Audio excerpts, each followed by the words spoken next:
আসসালামু আলাইকুম নুন ভাই, কেমন আছেন ভাই?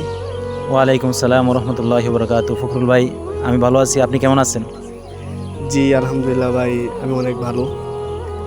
তো ভাই আপনাকে কিছু প্রশ্ন করার ছিল ভাই, করতে পারি? জি ভাই, অবশ্যই প্রশ্ন করেন। আসলে ভাই আজকে তো ভাই জিলহজ মাসের চাঁদ ওঠার কথা, তো ভাই এ ব্যাপারে কি বলার?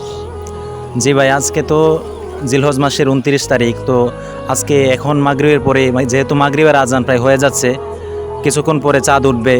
সেক্ষেত্রে আমাদের কিছু কাজ করণীয় আছে।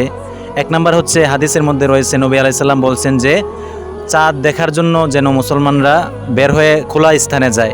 তো আমরা সকলে আজকে চাঁদ দেখার আমলটা করার চেষ্টা করব। চাঁদ দেখার আমলটা এটা নবী আলাইসাল্লাম থেকে হাদিস দ্বারা প্রমাণিত আছে। 2 নম্বর আমরা যে কাজটা করতে পারি সেটা হচ্ছে, চাঁদ দেখার পরে আমরা এই দোয়াটা পড়ব যে আল্লাহুম্মা আহিল্লাহু আলাইনা বিল আমনি ওয়াল ঈমানি ওয়াস সালামাতি ওয়াল ইসলামি রব্বি ওয়া রব্বুকাল্লাহ। এই আমলটা, এই দোয়াটা হাদিস দ্বারা প্রমাণিত।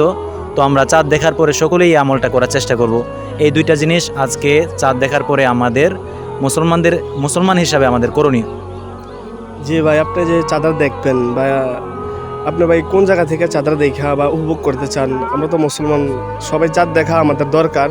তো ভাই আমার কথাটা হচ্ছে, আপনি চাঁদা দেখবেন কোন জায়গা থেকে চাঁদা দেখতে চান আপনি?